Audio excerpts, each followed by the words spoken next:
Praise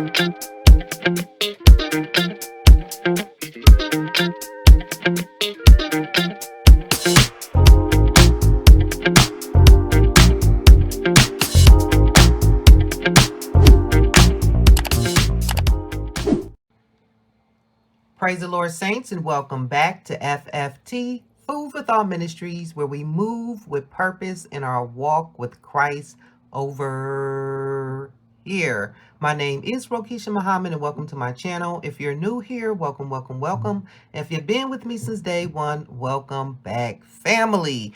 All right, family, I am here with a review on the NIV application commentary. I said I was going to do an unboxing with you guys, so here I am. It's been about a week. I did take it out the box, but I have not opened it, so we are going to open this together. Please excuse the wrapping, but I'm about to tear into it. So we're going to do this together, family. So I have not looked at it. As you can see, I'm opening it with you guys. So let's get into it, fam. Welcome if you are new here. Okay, so this is the NIV, again, application commentary. This is on the Bible. Just bring you down. I got a new phone, so I don't know how the sound is or whatever. So I did upgrade my phone, so hopefully the sound is okay. It's probably picking up everything. But anyway, this is the one volume edition. Consulting editors, there they are right there. This is a hardcover. Let's see, what does it say up here? Award-winning commentary series that brings the ancient message of the Bible into the world. Over 2 million copies sold. Let's see what the back says. Here it says the same thing that it said, over 2 million sold. Ooh, excuse me, and it says here, let me bring it down a bit so we can read this together. It says the NIV application commentary on the Bible is a masterful blend of content written by today's top academic in a way that is compelling and easy to understand for anyone. No formal training or seminary degree required. This one volume commentary is indeed both for personal study and for teaching preparation. Concise commentary and background help the reader understand the original meaning of the biblical text in its historical, literary, and cultural context. Clear explanations makes it easy to understand matters related to the grammar and the meaning of biblical words. I've never even seen this before. I just happened to come across it, and I said, let me pick this up because I didn't have an NIV application, so I said, let me grab it. But anyway, it says while most commentaries stop there, the unique format of the NIV application commentary on the Bible provides a bridge from the world of the Bible to our lives today, guiding the reader to powerfully apply the biblical message to the contemporary situation, problems, and questions. And who does not need that, right? Who does not need that? And then it gives here a layout of how everything is that we're going to go through on the inside, I'm sure. But it just gives a breakdown of how everything is broken down. It says brief introductions to every book of the Bible. Commentary on the original meaning of the passage. Application section walks you through the context in which the passage can be applied today, which is always excellent. Outlines of each biblical book that clarifies important structure and themes. And then here is the, oh, that's squeaky. The ISBN number right here. I got this off of Amazon. I think it was like either $32 or $37. I'll try to link it in the description box, but it wasn't that high. It was under 40 bucks. So there it is. And again, this is by Zondervan also. So let's get into it, fam. So this is what the spine looks like. Let me pull you up a little bit. This is what the spine looks like. I know there is an older version, but this is, I guess, the newer version. Again, this is one volume. Okay, this is what the spine looks like. All right, so let's get into this thing here. So I'm going to have to put a date on this. I got it. So we have here the NIV application commentary of the Bible. Over here we have, it's just showing Old Testament volume, New Testament volumes. I guess these are, I don't even know what those are. Oh, just the books. Those are the names of the books. Let me bring you down so you can see that. Those are just the names of the books. Okay. And then back over here, we just have our, just the cover sheet. Over here, we have our publishing page. This was copyrighted in 2024, so this is fairly new. And I have the hardcover, and it also comes in an ebook, it looks like. So there you have it. And then we have our contents page. And these are just all the books of the Bible from Genesis to Revelations. All right. We have our introduction page. And here is the first page of Genesis. So again, this is my first time looking at it with you all. So let's just see what it's doing, okay? It looks like it's a lot of shadowing. These pages are pretty thin. Really, really, really thin. If I know the shadowing, you can really see it bad on the camera, but it's bad in real life too. But we'll see. Let's see how this is doing. So we have an introduction to Genesis here. And it is look like it's giving a breakdown of the scriptures over here. Genesis 1 verses 1 through 5, the original meaning, literary introduction 1:1. We have our book outline here, and this is talking about, oh, that is squeaky. This says creation, cosmic world, before the patriarchs, the need for a covenant people. So this is just giving the whole book outline 1, 2, 3, 4. So that's a small outline right there. So I just want to read to see how this is reading. So let's just read a little bit, y'all. Let's see. Original meaning, literary introduction 1:1. In the beginning, it sounds so simple, yet the moment we begin to ponder the phrase, it could, like simplicity, I can't even read, dissipates to reveal rugged mountains, peaks. Does it refer to some creative activity that precedes the 7 days, in which something that can be designated heaven and earth were created? Or does it introduce and summarize the activity of the 7 days during which heaven and earth were created? There are two evidence that offer support for the second option. Okay. Number 1, the book of Genesis operates literary by introducing sections with a summary statement. For example, beginning in 2:4 and 10 additional times throughout the book. Then you got that right here, account statements introduce a section.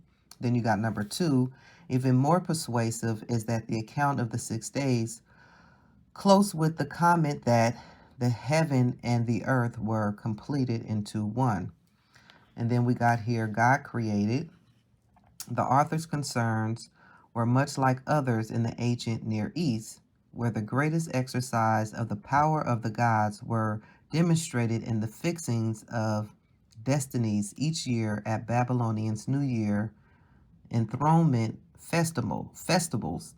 The God fixed the destinies for the coming year, thus reasserting their power. Here in Genesis, Israel God demonstrates his power by the assigning of roles and function. This is an affirmation of his exclusive sovereignty. Okay. And then here we have God and the forces of chaos. So it is going verse by verse. So this is dealing with 1 and 2. Up here, we dealt with 1, 1. So I do like how that is dealing with that. So let me just keep going. Okay, we have, oh, this is so crooked. And then we have here, this is day 1. And then we got evening and morning, first day. Okay, let's read how this application is doing. So here is application. I just want to read some of this just to see here how it sounds. So let's read some of this application, fam. So it says application. When the ancients wanted to describe or discuss creation, they had little interest in the material structure or the formational history of the cosmos. Rather, their concerns focused on the functional cosmos. The text communicates a universal reality, how all people throughout time have experienced the cosmos. It affirms that though people have often perceived the cosmos as a threat to their survival, God set up the cosmos to operate this way, and it was just right. Young Earth creationists, old Earth creationists, and theistic evolutionists have been locked in an argument concerning who offers the best picture of creation's formational history. Each wants to claim that it has a biblical view of creation's formational history. The problem exists because, from a biblical point of view, it is an oxymoron to speak of creation's formational history, in that the Bible view of creation is not concerned with formational history. If we come to the Bible expecting to discuss creation in terms of,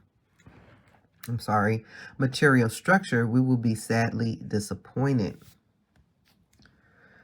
By discussing, by disguising,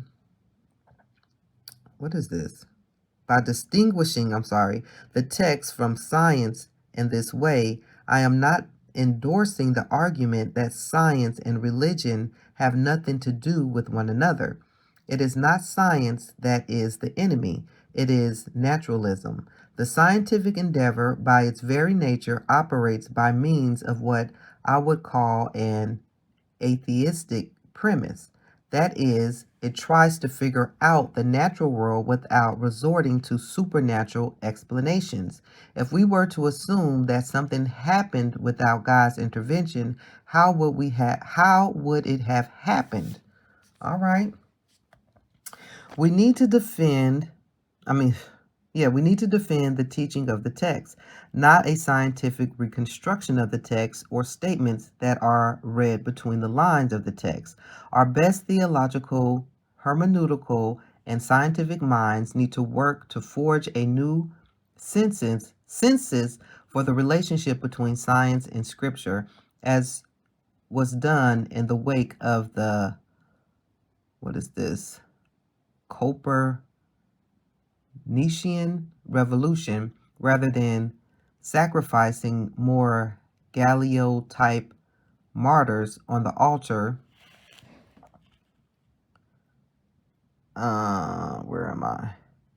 Of Stone Ridge.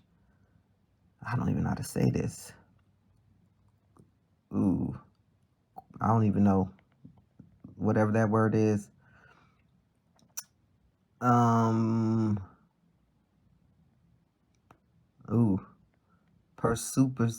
even know how to say that word either. Dressed up as if they were the word of God. I don't even know how that's the application, but okay. That's what it read. The best I could read it. But anyway, family, this is how this is going so far. It's all right. It's all right. It's all right. It's not like wowing me or anything, but it's okay. And then it goes here again to original meaning, and then it goes into day 3. Let me see what the poetry is looking like. But this is basically the setup of how this is going. So far, it hasn't wowed me. Okay, so this is Proverbs. Same exact setup. But this is drawing my attention. I like how it has Yahweh. I like to see that. I like that. Let's see.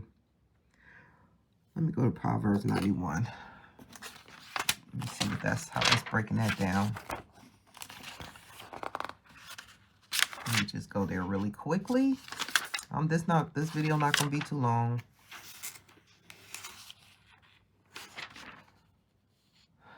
Is this even how come it's going to Ecclesiastes after Proverbs 30? Am I missing something? I mean, I need to be in Psalms, I guess, huh? Psalms 91, not Proverbs, my bad. Psalms 91, excuse me. Psalms 91 I need to go to.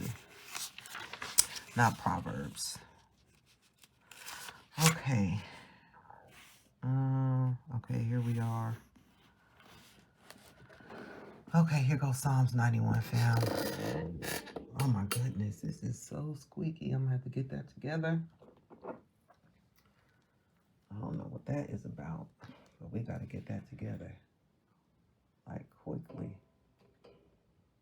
I don't know why that is so squeaky.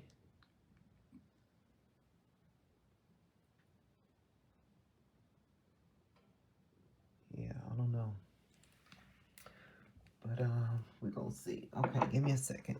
Okay, Psalms 91 is right down here. Original meaning, a determined declaration of faith. The basic point being made in Psalms 90 is that God's people should look away from the apparent crisis of their present political situation and see the ultimate security that is theirs because of their because of their conventional relationship with the Creator God. Psalms 91 continues that line of thought by painting a very vivid and graphic picture of the individual who chooses to trust in Yahweh. Ooh, I love that. I love that they have that. Above all else, it is not enough that the people have trust for faith. It is not an abstract entity. It is the object of their trust that is important. God himself and nothing less. Come on. I can dig it. Let's see. Then it goes into divine protection in the face of trials. The poet is being explicit about the correct object of one's trust. He then goes on in 91, 3-8 to paint a picture of a world full of a wide variety of dangers. Each of the two stanzas in this section of Psalms 91 ends with a description of the believer's status in the thick of the surrounding turmoil. God must be a dwelling place for his people, a refuge and a place of security, even in dark and troubled times. Throughout 91, 3-13, there is a transformation of the believers from one who is constantly buffeted by the dangers and misfortunes of life to one who triumphs over these self-same challenges, thus bringing order out of chaos. Come on, somebody. And then here, Yahweh's assurance of protection. Come on. It becomes immediately apparent who's the speaker is, giving the language of these verses. The historical transformation is remarkable because it moves the poem from making statements of faith about God to statements from God. This shift brings a whole new level of certainty to the reader's experience of Psalms 91. It is one thing to be encouraged by the poet to believe these things. It is quite another experience to hear this promised protection in the form of poetic word directly from God. The assurance that rings out speaks of a covenantal God who is never absent from those who take refuge in him, and especially not in their times of great distress. Okay, so this application here says what? Psalms 91 promises ultimately is that God's will be present, not that life will be easy. Let me say that again. That God ultimately, that God will be present, not that life will be easy. Ooh. Yet the promise of deliverance and salvation is still there. Come on. So yeah, look at that's the only application you got is to know that no matter what you go through, it's not going to be easy, but God is never going to leave you or forsake you. Period. Boom. All right, I guess I'm still not wowed by it, but okay. So anyway, family, I do like the fact that they are using Yahweh. I'm too scared to move this. It's making so much noise. I do like the fact that they are using Yahweh though. I do like that. The setup is pretty basic. It is 2-column. It's going, I guess it's going like that throughout. This is the New Testament, same setup pretty much. The font look like it's about maybe a 9.5 or 8.5. It's not too, it's readable. It's not large font, but it's readable. Let me see what's in the back, family. This is Revelations. Let me see what they got back here. But the setup is pretty much the same. You get your application, you get your outline, you get your, let me see, what is this right here?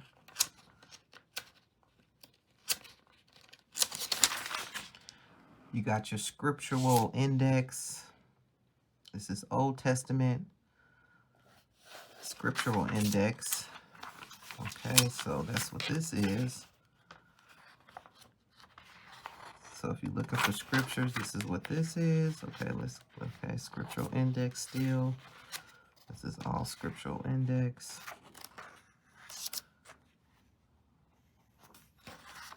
And then what is this?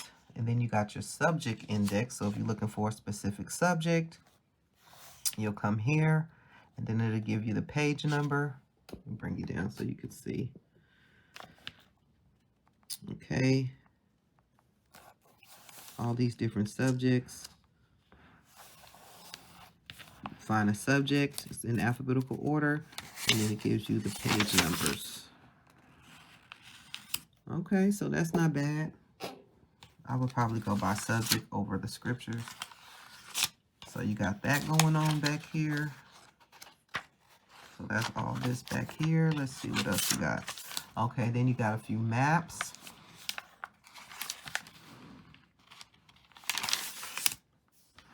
This is the Holy Land map. They just in black and white, just on the same thin paper. Let's see. I know I'm not doing this no justice. More maps. Exodus and conquest of Canaan. Land of the 12 tribes.